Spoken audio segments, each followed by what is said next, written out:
Hi everyone, I'm JD, welcome back to my channel. So just picking up where I left off, making my scrap clusters, and it's a craft and chat with me. So grab your supplies, or if you've still got them, let's just continue. Not sure how exactly this will work, if I'll upload them straight away together or what. I guess this would be a test to see who really likes these videos, because if you really like the first one, you'll watch the second one, and you will. You can see who likes it, not who, but how many like it, because often what will happen is I'll have the first video up of a craft with me, and that will have heaps and heaps and heaps of views, and then the second one won't have any, or won't have that many, and I was like, oh, okay, cool. So people are just checking out that video, but they weren't really interested in seeing a second one. So really interesting to gauge, I think, rather than just having one. If I have two, I'll be able to see if actually people like this or not. Because yeah, I do hope that the videos I put up, you're enjoying them, that you're finding them useful, helpful, interesting, or I don't know, entertaining in some way, that you'd want to watch them. So I don't know. I like doing crafting, but I'm still, even myself, just working out what I like doing on camera.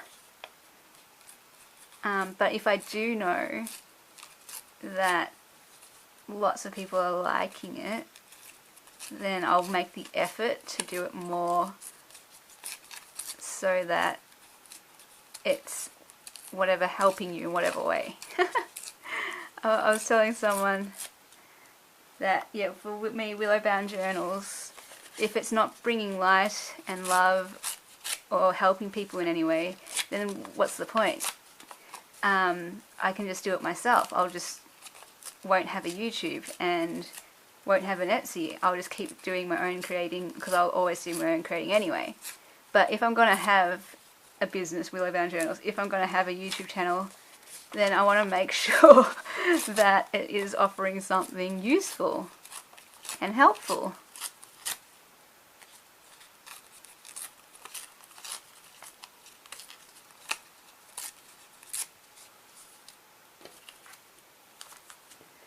But now I get to a point where I'm like, what do I talk about?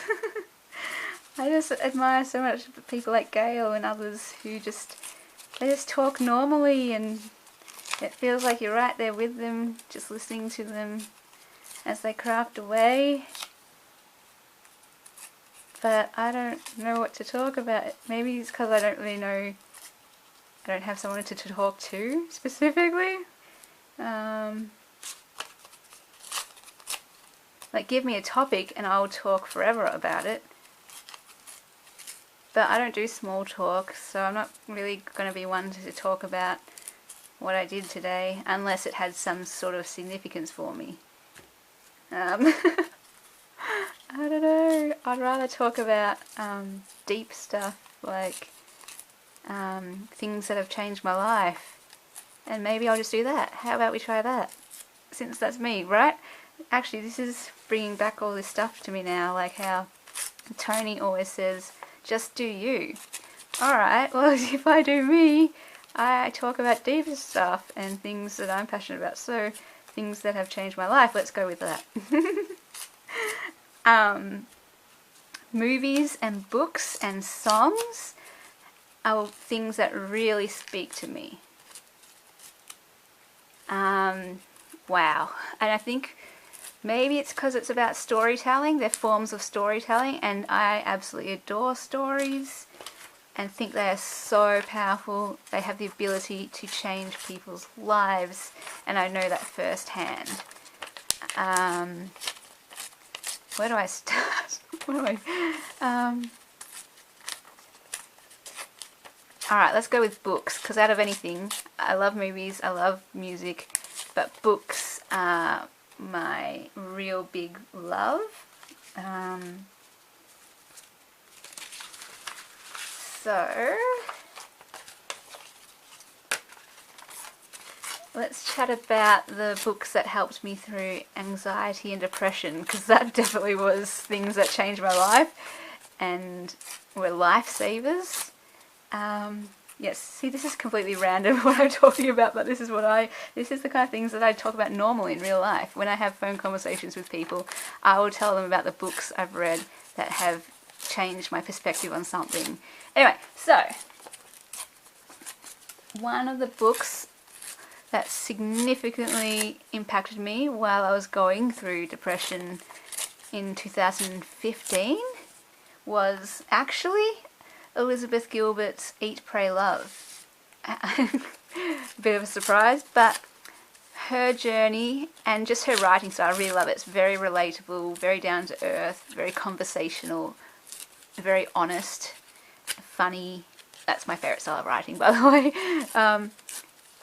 So I could read anything non-fiction from her, I reckon, if she just writes in that style. So she tracks a bit of her journey when she went through depression, and reading that book was just a lifeline to me, because at the time I didn't tell anyone I had depression. I was in a ball of shame about it and all that, so I didn't let anyone know and just put on a brave face and smiled and all that kind of stuff. And yeah, to know that someone else had felt things that I felt or had gone through something like that I'd gone through, I was like, oh wow, such a big help. And she said this thing in the book about how she, I'm not going to remember now, it was a long time ago, but something about her identity breaking and disintegrating type of thing. And whatever it was that she said or described, it was just like this moment where I was like, yes, that describes me. And when you can put words to something you're feeling, it is a huge help. It's just like, oh man, this is actually a thing, or someone understands me, and it's so freeing. And to be able to label what I was going through was just so helpful. And what I went through was a bit of I wouldn't say so much, I would guess it was an identity crisis, but it was more so a full-on shattering of identity. It was like I was a ghost. I felt like a ghost. I felt like I wasn't even here because I didn't know who I was anymore. And like I'm one of those people who thinks about everything and has a reason for everything and knows everything about myself. I know myself really well. So to go through this time where I didn't know who I was so confusing. What's the word I'm looking for though? Like unsettling, you know? Oh my gosh. It was a complete change for me. So I was like, who the heck am I? I don't understand. And what happened through my depression and anxiety journey was basically I learnt I had a whole bunch of wrong beliefs about who I was, and it stripped away all those wrong beliefs so that I am now a much more true version of who I am, if that makes any sense. Alison Fallon, in one of her books, says this really cool thing too, that often if we have depression, if we're struggling with depression, it's because we've got some sort of wrong belief in our lives. And whether that's the belief that you're not worthy, or the belief that you're not lovable, or the belief that it's shameful to feel depression, whatever it is, that wrong belief, I feel like for me, depression was in a way a lifesaver because it helped me address the wrong beliefs in my life.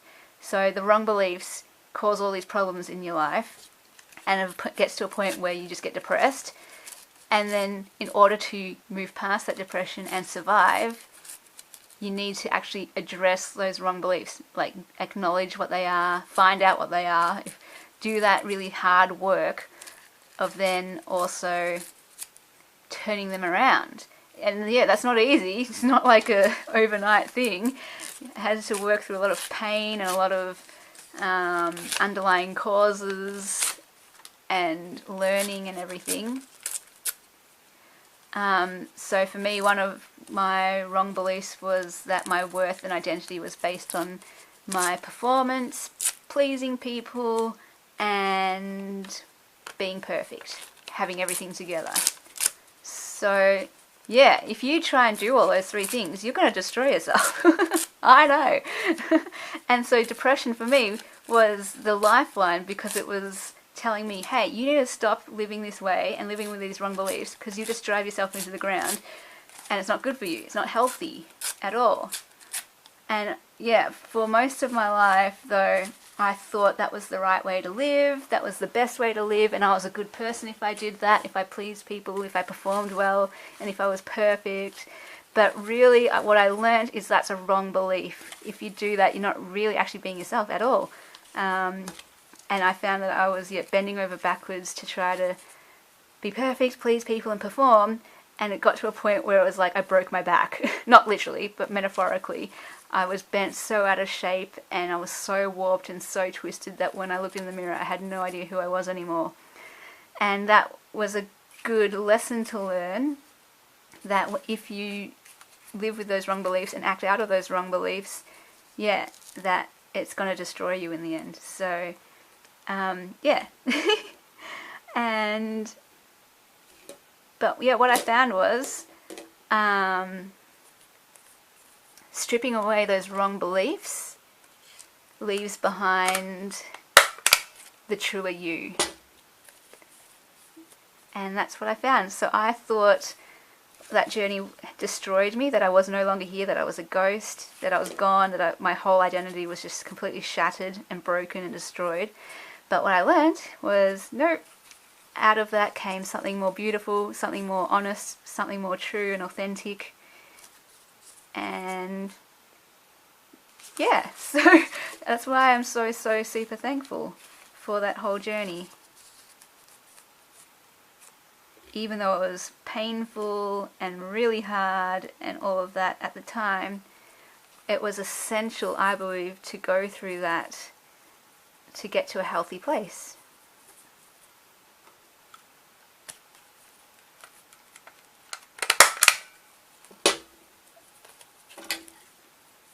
Wow, that went off in a different tangent, didn't it? But actually I'm actually kind of got this significant moment, because I just realized, yeah, just do me. And doing me is talking about this kind of stuff. Yeah, I don't want to talk about the weather or what I did on the weekend. I want to talk about this stuff that I normally talk about anyway with my friends. When we catch up, we have deep and meaningfuls. And when I talk to people on the phone, my friends, yeah, it literally is. This is the book I read, this is what I learnt this week. Or this is the insight that I got today. Or so that's what I'm going to do. Oh, I'm kind of like, yay. So I hope you're okay with that, but that's what's going to happen. And yeah, if you do have a topic or anything you would like me to share deeply about, or if you have, what was I going to say? I can't remember.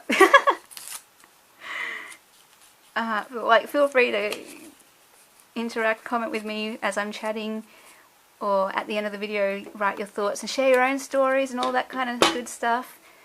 I don't know what I'm trying to say. But yeah, if you do have a topic you'd like me to talk about, I'm more than happy to share. Any stories you want me to share. This is the kind of thing I love, going deep. So feel free to ask away and to share your own stories.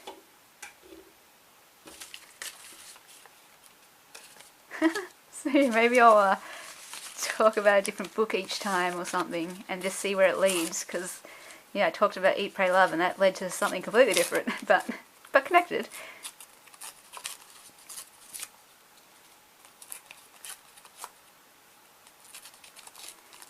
Maybe let me know if there's a book that has changed your life, or I don't know, what has helped you through depression and anxiety, or I don't know if you want to know the books that I read that helped me through it. I can let you know.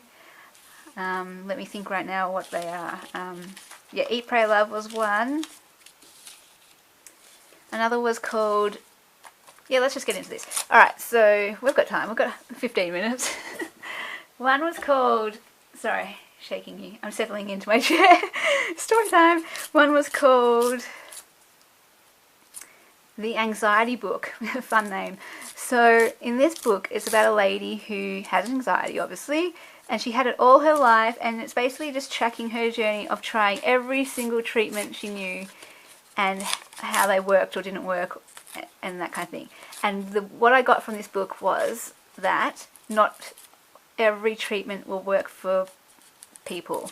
And that helped me because at the time when I was going through it, I was, looking to other people's journeys and seeing what helped them. And okay, I'll give a specific example. One of my people I knew said that CBT really helped them, which is cognitive behavior therapy, where you address your fears and then find out that what you feared wasn't really anything to worry about, and so you diminish your fear.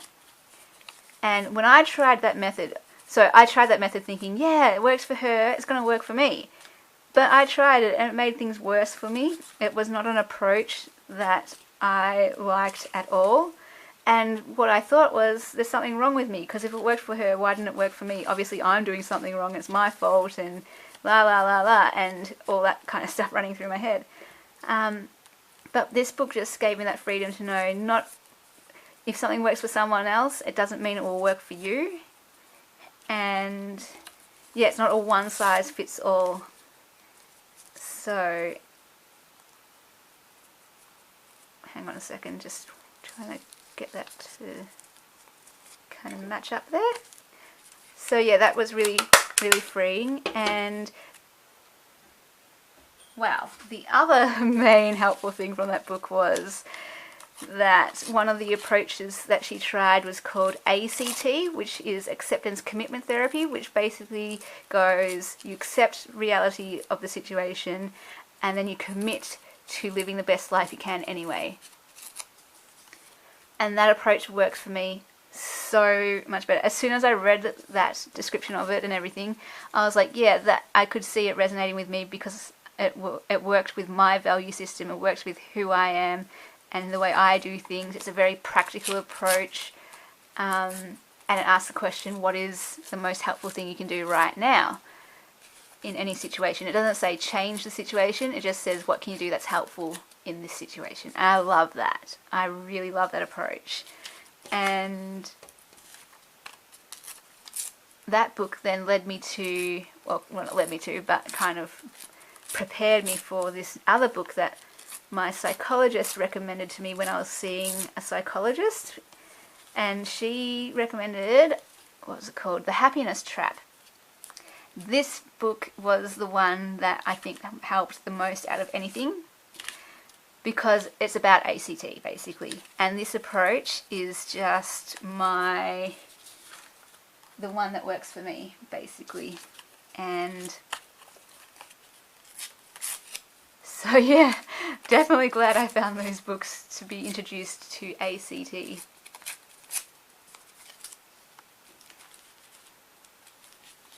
And I think that, yeah, there's lots of things that helped me through depression and anxiety. But that's probably the biggest thing. And in fact, like, it's helpful in life in general. Like, even without anxiety and depression, I still use the tools that I learnt from ACT in any situation. So yeah, these clusters, by the way, I've run out of book pages and other patterns to the papers, but you can still make really cool looking clusters, which I wanted to kind of highlight as well. Like, you don't need all different types of patterns to make a good cluster. You can just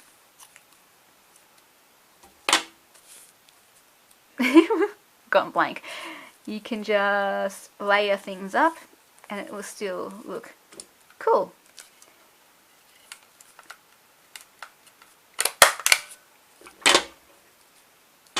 Alright, how are we going for time? I was just thinking if there's any other books that I was really helped by in my journey. I'll just look at my bookshelf.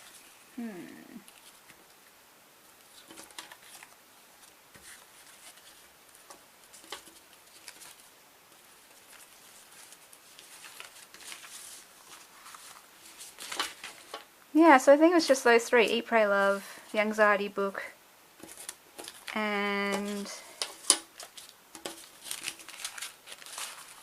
the happiness track. And they each helped me in different ways. So we've got 10 minutes, so what I thought I'd do is we'll dress these up with embellishing them. Alright, let's do this. So what have I got in here?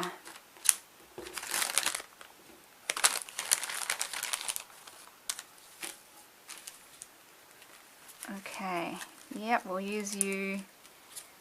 Oh, this is where I start hoarding because I want to use this for something else and I want to use that for something. I'm going to try not to hoard too much though. We'll see how we go. It's a very big piece, but that could work. I think you can make anything work, and then it'll you just choose the one that will fit with the theme of the journal that you're making. So if you're making a pink journal, you pick one that has a pink embellishment. But because they're already pre-made and everything, you can just rifle through them and find the ones that you would like to use. Yeah, let me know if there's any books that helped you.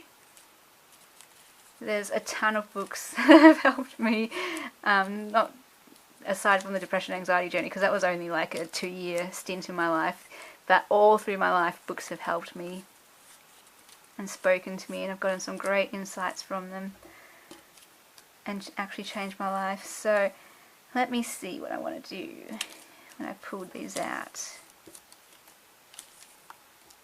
I want to pair the pink ephemera with the pink lace on it, so I'm going to do that one there.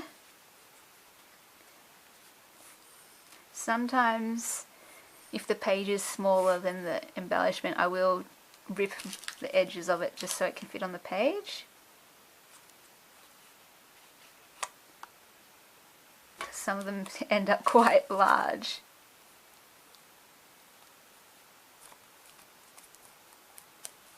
Alright, there's one. How fun is that? Some of them don't necessarily need an embellishment. Well, none of them really need one, but I think it adds a nice touch.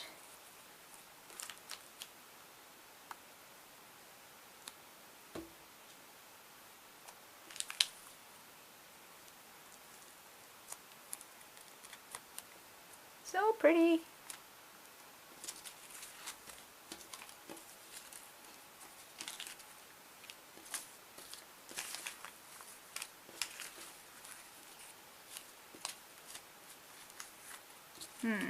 Alright, don't want to cover up that pink, so I might just have to use this one here.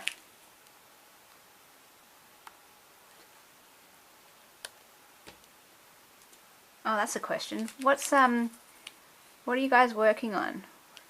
Because maybe you're crafting away and making clusters, but maybe you're working on something else if you're watching this video. Oh, sorry, I keep shaking you. Or what journal are you working on? I can't imagine anyone just watching this straight without doing anything. Let's see. Kind of like things on an angle. It's quite large, so I don't know if I want that on that. Bit of a muchness, there's a lot of those, so let's just use them.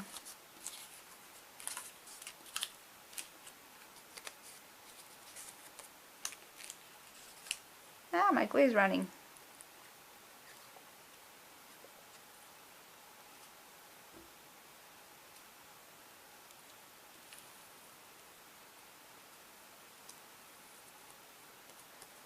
It pretty much covers up the whole embellishment.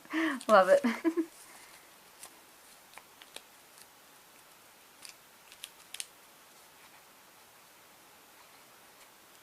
They make just such great tuck spots. Instant layering. It's perfect. Especially for someone like me who is not a good layering person. I'm still terrible at collages, but this I can do. And then I instantly add it to a page and it turns it into something amazing.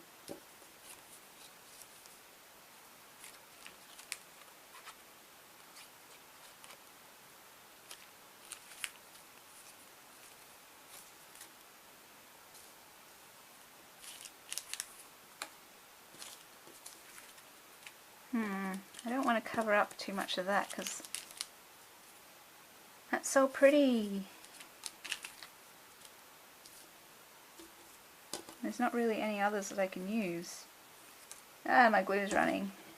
Alright, hang on. I got all these little elements here when I was making the fairy tale journals, but I just didn't use any of these really. I think because they were too small. I was expecting them to be bigger. And when I saw them I was like, oh, okay. A bit smaller than I was thinking, but look at these, they're adorable. Oh yes. Yes, I'm loving, that's perfect for this. This is awesome. Oh, that's a lot of glue. Oh, these are so adorable. Now it makes me want to make heaps more clusters, so I can use all of these. These are so cute. Oh, and you know, I'm going to hoard these ones because they're blue. Don't want to cover it up. This is the problem now when you layer it up.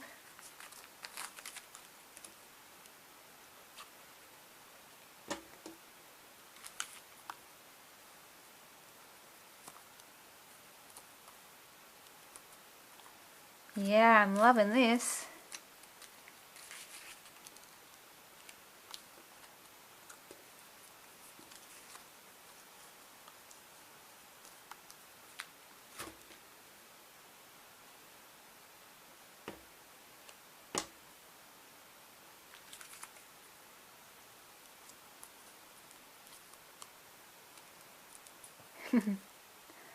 Loving it. Alright, what else? Do we have any other blue ones?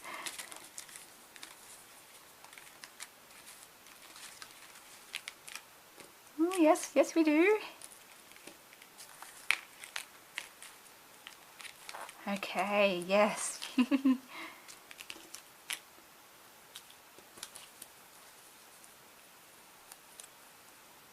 Might be a bit too small, I don't know. Hang on. Nope.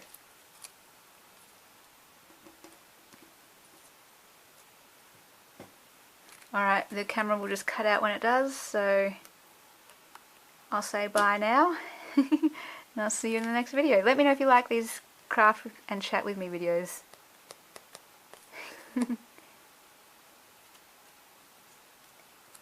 And thanks for joining me. See ya.